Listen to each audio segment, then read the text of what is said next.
தொலைந்த பென்சில். ஒரு காலத்தில் ஒரு பரபரப்பான பள்ளியில் அலெக்ஸ் என்ற சிறுவன் இருந்தான். அவன் வரைவதற்கும் எழுதுவதற்கும் விரும்பினான்.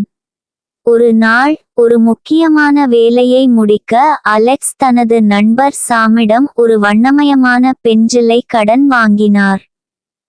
உற்சாகமாக அலெக்ஸ் நாள் முழுவதும் பென்சிலை பயன்படுத்தினார். ஓவியம் வரைந்து ஆர்வத்துடன் எழுதினார்.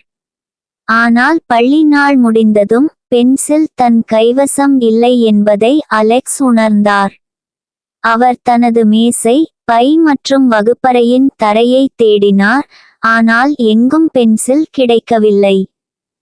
கவலை மற்றும் குற்ற உணர்வுடன் அலெக்ஸ் சாமை அணுகி பென்சிலை தொலைத்துவிட்டதாக ஒப்புக்கொண்டார். சாம் முதலில் வருத்தப்பட்டாலும் பின்னர் ஆழ்ந்த மூச்சை எடுத்துவிட்டு, பரவாயில்லை அலெக்ஸ், விபத்துகள் நடக்கின்றன. சாமின் புரிதலால் அலெக்ஸ் நிம்மதி அடைந்தார். ஆனால் அவரால் பொறுப்புணர்வு உணர்வை அசைக்க முடியவில்லை.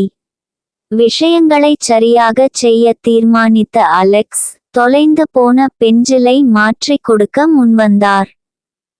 அடுத்த நாள் அலெக்ஸ் கடைக்குச் சென்று சாமுக்கு ஒரு புதிய வண்ணமயமான பென்சில்களை வாங்கினார்.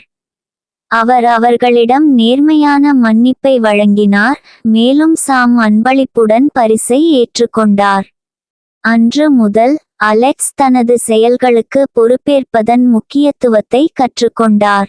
நேர்மை மற்றும் பொறுப்புக்கூறல் ஆகியவை பள்ளியில் மட்டுமல்ல, வாழ்க்கையிலும் இன்றியமையாத குணங்கள் என்பதை அவர் உணர்ந்தார். அலெக்ஸ் மற்றும் சாமின் நட்பு வலுவடைந்தது, நம்பிக்கை மற்றும் புரிதலின் அடித்தளத்தில் கட்டப்பட்டது. கதையின் தார்மீகம், தவறுகளை மறைத்து அல்லது புறக்கணிப்பதை விட ஒப்புக்கொண்டு பொறுப்பேற்பது சிறந்தது. அவ்வாறு செய்வதன் மூலம் நாம் உத்தமத்தை காட்டுகிறோம், மற்றவர்களுடன் நமது உறவை பலப்படுத்துகிறோம்.